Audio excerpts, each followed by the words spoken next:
Don't talk when I'm talking. This is You are misinterpreting the Quran. What's the question? Tell me, I will tell you. If you quote out of context, it is devilish. Okay. If you did it purposely, it is devilish. Don't talk when I'm talking. No Do you understand English? You ask the question, you have to listen to my answer. This is no debate session. Now your question is over. No. I already answered your question. You wait. Don't say no. What started as a simple question quickly turned into something much more intense. The video clips you have just watched are part of a high-stakes debate between Zakir Naik and a Nigerian Christian questioning a core Islamic belief. To understand what you have just watched, we need to go back to where it all began. Here is the question that was asked by a Nigerian Christian. What's your question? The question is, can Allah have a son? If you enjoy deep dives that cut through deception and expose what is happening beneath, subscribe and smash the notification bell so that you don't miss the next one.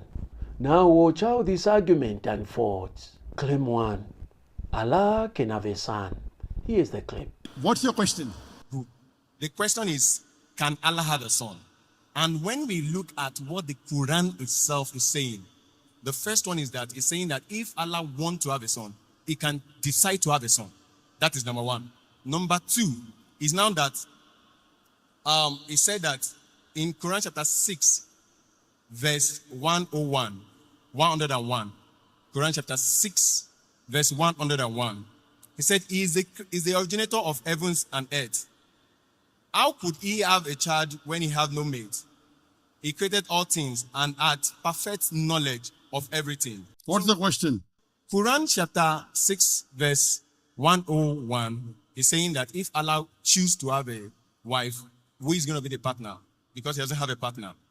But Quran chapter 19, Surah Al-Imran, ayah 20-21. The same thing is a question that Miriam, asked the angel, who actually came from verse 17. Allah shows that he came in the appearance of a man in all respect, and dialogue with him and tell him that you have a son. And he said, how can I have a son without knowing anybody? I got your question. So she was able to have a son without an husband. So in Quran chapter 6 verse 101, that's also possible by Allah, because Allah said whatever he likes to say. I got your question. The argument is built step by step, using multiple verses to support the same conclusion. But everything changes with one response. Zakir Naik invokes the misuse of the context. Anam chapter 6 verse number 101 and Surah Zumur chapter 39 verse number 4 says, if Allah had intended to take a son, he could have chosen from what he creates whatever he willed. Exalted is he is Allah the one and prevailing. Now the brother is asking a question. This means if Allah wants, he can take a son. And similar in Surah Anam chapter 6 verse 101. So brother is saying that Allah can take a son if he wishes. That's the question. Okay. But the verse is very clear. If. Yes. But it does not. It is not befitting for Allah to have a son. Complete the full verse. If you read this context, it says in the first verse, unquestionably for Allah is the pure religion, and those who take protectors say, we only worship them who may bring us nearer to Allah. Allah will judge between concerning them. Indeed, Allah does not guide who is a liar and a disbeliever. Read in context. Don't read out of context. So Allah is saying these people are liars and disbelievers. Then Allah says, if Allah had intended, that means Allah does not intend to take a son. It's a telling. So read the context. It says, unquestionably for Allah is the pure religion. Allah does not guide who is a liar and a disbeliever. Then the next verse starts. So don't quote out of context. Correct? If you quote in context, you come to know Allah is telling all those people who say Allah has a son, etc., they are liars. And then Allah says, if Allah had intended to take a son, he could have chosen from what he creates, whatever he willed. Exalted is he. That means he's far above having a son. Let me finish. What? Okay. You ask the question, you have to listen to my answer. This is no debate session. Yes. I want you to just I have not clarify finished the more answer. with the Quran. I have chapter not 19, finished the answer. Verse 9. Okay. So the definition of Allah is in Surah Ikhlas, chapter number 112, verse number 1 to 4, which says, Qul huwallahu ahad. Say is Allah one only. You cannot get me also go, okay, this was the Quran says that Allah is two. Then there will be a contradiction. Now the debate shifts from what was said to how it should be understood. And then comes a simple example that reframes everything. Zakir Naik runs to the if analogy. If he intended, he did. If. It's a question. For example, it is a sarcastic question. For example, it's a rhetoric. So rhetoric.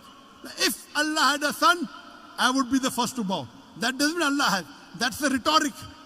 Do you agree that you made a mistake in the first two verses? Say yes. Otherwise, the answer I gave. Now, are you convinced that the first two verses doesn't say that Allah can have a son? Do you agree or not? He said if he wants to have a son. If doesn't mean, if I say, if you are right, I will give you $1 million. Does it mean you are right? That means it's not If I you to say decide, it's not me if to you are- decide. It's Allah to decide. If Wait, Allah listen, wait, wants, not me, wait. not anybody. This moment turns the theological argument into a linguistic one. But instead of resolving the issue, it escalates the tension. We now move to a heated exchange. Here is the clip. Do you understand English? Why not, sir? Do you understand English? Okay. Why not? I'm speaking English. I think you can't understand English. I understand. Then why are you breaking the rules? In question and answer session, you cannot interrupt. You cannot talk in between. Do you know that? Because I've You not finished cannot. the You list know, of the questions. again, you're talking. Okay. Is this a debate or is it a question and answer It's a session? question, sir. So once you ask a question, you have to keep quiet. Okay. Thank you. You Christian missionaries, you're a Christian missionary. I'm a what? Are you a Christian missionary? I'm a Christian. I'm a Christian. Ah. I'm a Christian. Are you a Christian missionary? I'm a Christian. Are you a missionary? I'm a Christian. I'm just. Are you a father or a pastor? Say that again. Are you a father or a pastor or a... No, I'm a Christian. Oh, you're afraid to tell your identity. Okay. The tone now reflects a deeper disagreement, not just in belief, but in communication itself. Now comes the foundation of the entire argument, the definition of God. The Quran says, how can Allah have a son when he doesn't have a wife? Allah is giving the answer. How can Allah have a son when he doesn't have a companion? And he's created all things. When he's created all things, he doesn't require a companion. We were created. He is uncreated. So Allah is saying, how will Allah have a son when he does not have a companion? He created everything. So this verse is very explicit. Allah cannot have a son. There's another verse in the Quran which says, if Allah had a son, I would be the first person to bow. Quran says, if anyone says Allah has a son, tell them I'll be the first person to worship him. That doesn't mean Allah has a son. There's a verse in the Quran that if Allah had a son, tell them I would be the first person to worship him. That means Allah cannot beget a son. Lam yalid wa lam yulad. The whole Quran should be read together. You can't take out of context. Quran is very clear cut in Surah Ikhlas, chapter number 112, verse number 1 to 4, which says, Qul huwallahu ahad. Say He is Allah one and only. Allahu samad. Allah the eternal and absolute. Lam yalid wa lam yulad. He begets not, nor is begotten. Walam yakul lahu kufuwan ahad. There's nothing like Him. So this is the definition of Allah. First you have to know the definition of Allah and then try and read the other verses of the Quran. You can't read out of context and try and misguide the people. Allah is telling in this word, there are people who are liars who will say this. Definition of Allah is in Surah Ikhlas, chapter number 112, verse number 1 to 4, which says, Qul huwallahu ahad. Say is Allah one only. You cannot get me also go, okay, this verse of the Quran says that Allah is two. Then there will be a contradiction. And there is no contradiction in the Quran. Allah says in Surah Nisa chapter 4 verse 82, أَفَلَا يَتَدَبَّرُونَ الْقُرْآنَ وَلَوْ كَانَ مِنْ عِنْدِ غَيْرِ اللَّهِ لَوَجَدُوا فِيهِ اخْتِلَافًا كَثِيرًا. Do they not consider the Quran with care? Had it been from anyone besides Allah, there have been contradictions. So number one, there is no contradiction in the Quran. So you assuming that Allah can is nonsense. Quran chapter 21, verse 91. So my question there is it, and it's in that build-up of that other questions, is that from that verse, Allah said He is the one who sent His angel Jibreel to go and breathe a spirit into the private part of Mary. Now, I looking at it, even humanly speaking, that if I do anything to the private part of a woman, anything that comes out of it, I am responsible for it. Now, if it is Allah that sent his angel to take his spirit and breathe it into the Mary, then Allah is responsible for that child. And that child is son of Allah. Likewise, like if I did that to a woman, is my son. Now coming to a question of Surah Maryam. In Surah Maryam chapter number 19, when Archangel Gabriel comes and asks Mother Mary, Maryam alayhi salam, you shall have a son. She replies, how shall I have a son when no man has touched me? How shall I have a son when no man has touched me? The reply given by Archangel Gabriel is, وَإِذَا قَضَى أَمْرًا فَإِنَّمَا يَقُولُ كُنْ فَيَكُونُ. If Allah decrees the matter, He just says be and it is. So when she says, normally yes, for having a son, you have to procreate. For having a son, you have to procreate. But the reply given by the Archangel, if Allah decrees, if Allah wills, but Allah does not will. Allah can create Adam alayhi salam without father and mother. He created Eve with a man without a female. He created Isa alayhi salam with a mother without a father. وَإِذَا قَضَى أَمْرًا فَإِنَّمَا يَقُولُ كُنْ فَيَكُونُ. If Allah decrees a matter, He will, but Allah will not decree ungodly things like becoming a human being, like having a son. That's for human beings. Allah cannot go against His definition. You understand? If Allah decrees a matter, yes. But did Allah say that? No. Allah says, Lam yalid wa lam yulad. He begets not, nor is He begotten. So this is the definition of Allah. The moment He begets, He ceases to be God. The moment Allah has a son, He will cease to be God. Do you understand? If the definition of God in the Quran is, Allah does not beget. He begets not, nor is He begotten. The moment you say Allah begot a son, He ceases to be God. If Allah had a son, He ceases to be God. This reframes the entire discussion into a question of definition. And this leads to the most decisive claim of the debate. If you quote a verse out of context, it will misguide the people. I got the correct context. Do you understand? Do you understand that you quoted out of context? Yes or no? If you want me to quote it from the beginning, I can quote it. It does Sorry? not matter. If you want me to quote it from the beginning, like from You have to. earlier, You have to. I can. We did not. Okay, that's not a problem. You did a mistake. Okay. You did a mistake. It's a mistake. Yes. You have to apologize. Okay. If I say, Quran says Jesus is God. Say Do you know that? Quran says Jesus is God. Okay. Do you know that? Out of context. Okay. Wait.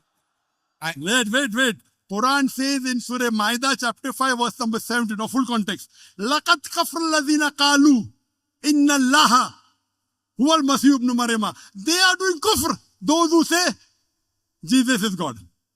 Yes, I agree. Jesus is God is there in the Quran, but out of context. The context is they are blaspheming. They are blaspheming those who say Jesus is God. Yeah. They are blaspheming. Blasphemy, not blasphemy. Why not? What is blasphemy? Is to ascribe, even according to Islam, is to ascribe another God to God. So if you quote out of context, it is devilish. Okay. If you did it purposely, it is devilish.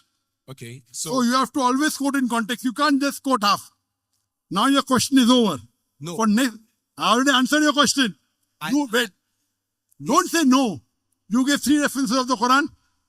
I'm saying You gave 3 references of the Quran. Sir. Surah Zumur chapter 39 verse number 4. I've Surah finished with the Anam list. Surah 6 chapter 6 verse number 101. That's not the And one. Surah Maryam chapter number 19. I answered all those 3. I have not finished on that. I was still quoting when you decided to Cannot. answer This it. is not a debating section. If you want Yes. to debate, you hire a hall. I will send my student to debate you. No debate. No debate. It's a question answer session. At the last verse, Quran chapter This 21. is a question verse 91. answer session.